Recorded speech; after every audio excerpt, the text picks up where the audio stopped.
ایک بات جو بہت ہی تکلیف دہ ہے اور پریشان کن ہے وہ یہ ہے کہ ہمارے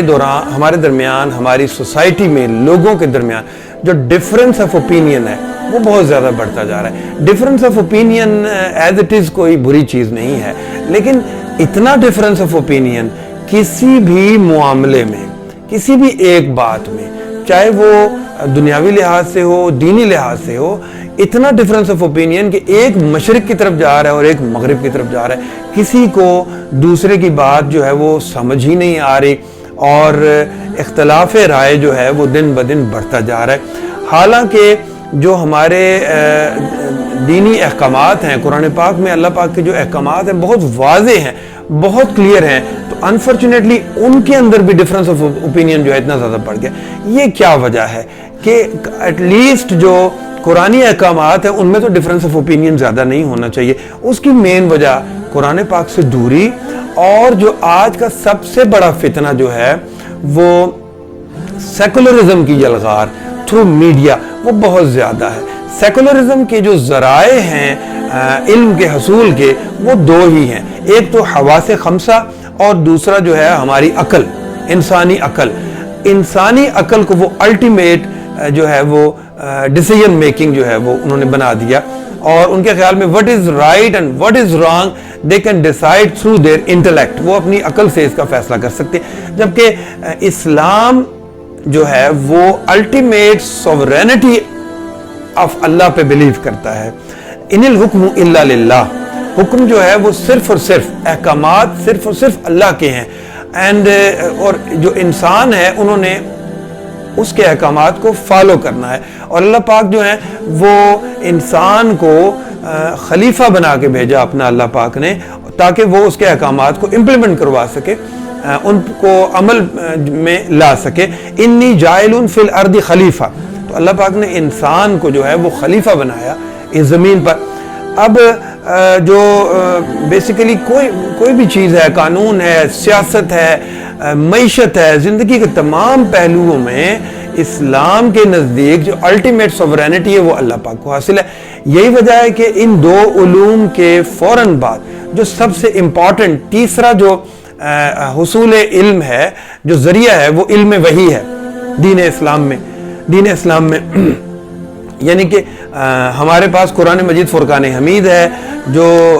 خاتم الانبیاء حضرت محمد صلی اللہ علیہ وآلہ وسلم پر نازل کیا گیا، اور اس میں اللہ پاک نے اپنے تمام احکامات جو ہیں وہ بیان کر دیے، اور الٹیمیٹ ڈیسیژن بھی اللہ پاک کی طرف سے، اللہ پاک ہی ہمیں بتا رہے ہیں کہ کیا صحیح ہے اور کیا غلط ہے، اسی پہ ہم نے عمل کرنا ہے۔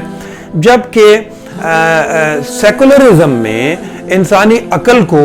جو ہے وہ الٹیمیٹ سورس جو ہے وہ بتایا گیا ہے ڈیسیژن کا، کہ اسی نے ڈیسیژن کرنا ہے۔ خدا کو سیکولرزم میں وہ بالکل مسجد میں اور مندر میں اور چرچ میں جو ہے وہ وہیں تک کا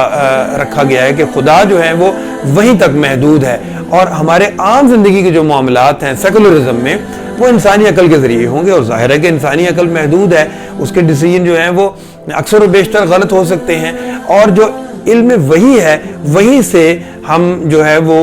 صحیح رستے کی طرف جا سکتے ہیں اور اپنی فلاح کی طرف جا سکتے ہیں۔ اس کی اگزامپل تو بہت ہیں، اس کے کنٹراسٹ کو اگر ہم بیان کریں اسلام اور سیکولرزم میں، لیکن کچھ اگزامپل میں آپ کے سامنے رکھتا ہوں کہ جہاں سے بہت زیادہ فتنے پیدا ہو رہے ہیں، اور جو کلیش آف سویلائزیشن جو ہے وہ بڑھتا جا رہا ہے انفارچونیٹلی، اور اس کے اندر the clash of civilisation and the remaking of world order جو ہے ایک فیمس کتاب جو ہے بائی سیموئل پی ہنٹنگٹن نے یہ کتاب لکھی ہے، تو اس کے اندر کلیش آف سویلائزیشن میں تقریباً وہ 20 سویلائزیشن کو بیان کر رہے ہیں، جس میں ان کے خیال میں 12 سویلائزیشن پہلے ہی جو ہے وہ مردہ ہو چکی ہیں، 8 باقی ہیں، ایک ان میں سے ویسٹرن سویلائزیشن ان کی ہے، اور 7 جو ہے ان میں سے 5 جو ہے وہ ویسے ہی دم توڑنے والی ہے، ان کے لیے آسان ہے بقول ان کے ان سویلائزیشن کو ختم کرنا۔ ان کے لیے جو مشکل ہے ہضم کرنا سویلائزیشن میں وہ ایک اسلامائزیشن ہے، اور دوسرا جو ہے وہ کنفیوژزم ہے، تو اس میں بھی اسلام جو ہے وہ ان کو زیادہ کھٹکتا ہے۔ تو اب یہ جو اتنی زیادہ کلیشز ہو رہے ہیں یہ قرآن سے دوری کی وجہ سے اور سیکولرزم کی یلغار کی وجہ سے، اس کے کچھ ایگزامپل میں آپ کے سامنے رکھنا چاہ رہا ہوں۔ ایک تو جیسے ہومو سیکشوالٹی ہے، برطانیہ کی پارلیمنٹ میں ہومو سیکشوالٹی کا بل جو ہے وہ پیش کیا جاتا ہے، اور کچھ لوگ اس کی مخالفت بھی کرتے ہیں، اور الٹیمیٹلی وہ ایک کمیشن بنا دیتے ہیں کہ وہ اس کو ڈیسائیڈ کرے گا۔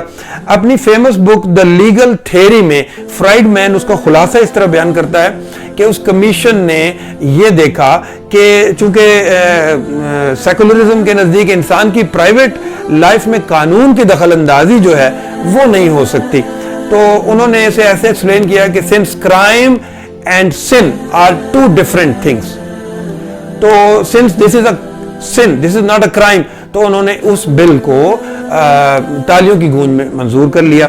اور اسی طرح آپ کو سن کے بڑی حیرت ہوگی کہ انسائکلوپیڈیا آف بریٹنیکا میں جو ابھی تک دنیا میں 2 جو ایٹم بام گرائے جا چکے ہیں، ہیروشیما اور ناگاساکی میں، تو اس کو ان بامز کو گرانے کی جسٹیفیکیشن کیا دی ہے انسائکلوپیڈیا آف بریٹنیکا میں کہ اگر اس خاص وقت ایٹم بام نہ گرائے جاتے تو تقریباً یہ خدشہ تھا کہ 1 کروڑ لوگ جو ہیں ناحق مارے جاتے۔ So what kind of justification this is, یعنی کہ ایٹم بام جو ہے وہ انسائکلوپیڈیا بریٹنیکا میں انسانی جانوں کو بچانے کے لیے استعمال کیا گیا ہے، اور جبکہ اللہ پاک جو ہیں وہ حالانکہ انہوں نے نسلیں جو ہیں وہ تباہ کر دی وہاں پہ ہیروشیما اور ناگاساکی میں، انوسینٹ جو بچے جو ہیں ان کا مرڈر ہوا، اور جو خواتین اور بوڑھے جو ہیں وہ اس میں مارے گئے بدقسمتی سے۔ تو جبکہ اللہ پاک ہمیں فرما رہے ہیں قرآن پاک میں، جس نے ایک جان بچائی اس نے پوری انسانیت کی جان بچائی، اور جس نے ایک جان کو ناحق قتل کیا اس نے پوری انسانیت کو جو ہے وہ قتل کیا۔ تو اسی طرح سود کا حوالہ ہم لیتے ہیں، سود کی آیات بڑی واضح اللہ پاک نے سود کے بارے میں احکامات کھول کے بیان کر دیا سورہ البقرہ میں، یا ایھا الذین آمنوا اتقوا اللہ وذروا ما بقی من الربا ان کنتم مؤمنین فإن لم تفعلوا فأذنوا بحرب من اللہ ورسولہ، اے لوگو اللہ سے ڈرو اور جو سود باقی رہ گیا ہے اسے چھوڑ دو اگر تم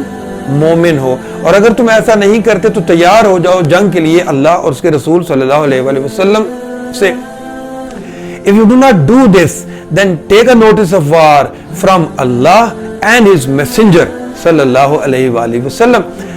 اب اس زمانے میں بھی جب جیسے کہ اب سیکولرزم کی یلغار ہے، تو مس کنسیپشن کے لیے جو ہے وہ مشرکین عرب جو ہیں، وہ جو نان مسلم ہیں، وہ اپنا کردار ادا کرتے تھے، تو مشرکین عرب کی طرف سے بات اللہ پاک نے قرآن پاک میں جو کوٹ کی ہے کہ بے شک بے بھی ربا جیسی چیز ہے، یعنی کہ بے خرید و فروخت اور ربا یعنی کہ سود ایک جیسے ہیں، دونوں میں ہی منافع ہے۔ تو اللہ پاک نے اس کا جواب اس طرح نہیں دیا کہ بے کے فائدے اللہ پاک بیان فرمائیں اور ربا کے نقصانات اللہ پاک بیان فرمائیں۔ اللہ پاک نے سمپلی فرما دیا، اور اللہ نے بے کو حلال اور ربا کو حرام قرار دیا، یعنی کہ اللہ پاک جو ہے وہ الٹیمیٹ سوورن اتھارٹی ہیں، سوورینٹی صرف اللہ پاک کے پاس ہے۔ تو اللہ پاک کے احکامات کو بنا چوں و چرا منو ان تسلیم کرنا میں ہی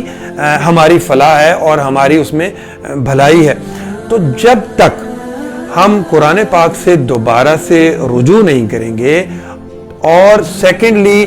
سیکولرزم کو سمجھیں گے نہیں، سیکولرزم کی یلغار کو نہیں سمجھیں گے، اور جب تک کہ ہم اسلامائزیشن کے فلسفے کو سمجھ کے ہم پورے یقین کے ساتھ ڈنکے کی چوٹ پر سینہ